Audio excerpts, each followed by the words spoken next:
সভাপতি তারেক রহমান বলেছে আমাদের জনগণের মন জয় করতে হবে এবং বিএনপি গণতন্ত্রের দল, বিএনপি জনগণের দল। এই জন্য আমরা শান্তিপ্রিয় 18 তারিখে যেই আমাদের স্বেচ্ছাসেবক দল এই ডন সেলিমের আড়তের সামনে যে আমরা আওয়ামী লীগের দোষরদের বিরুদ্ধে যে একটা কর্মসূচি আমরা পালন করতেছি, এই সময় ডন সেলিমে কিছু আওয়ামী লীগের দোষর এরা একসাথে হয়ে আমাদের মিছিলের উপর হামলা করেছে এবং আড়তের ব্যাপারে আমরা আমাদের কিছু জানা নাই, কারণ আড়ত নিয়ে আমরা যে ডিট করছে যে মুজিবুর রহমান আর জায়গার মালিক হয়েছে ডন সেলিম, ওদের নিয়ে দ্বন্দ্ব, আমাদের বিএনপি নিয়ে কোনো দ্বন্দ্ব না।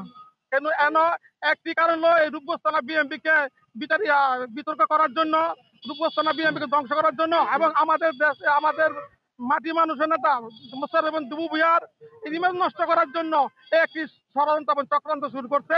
চক্রান্ত শুরু করে লাভ হবে না। আমরা রূপগঞ্জ জনগণ, রূপগঞ্জ বিএনপি মুস্তাফিজুর রহমানের নেতৃত্বে ঐক্যবদ্ধ আছি, ঐক্য থাকবো।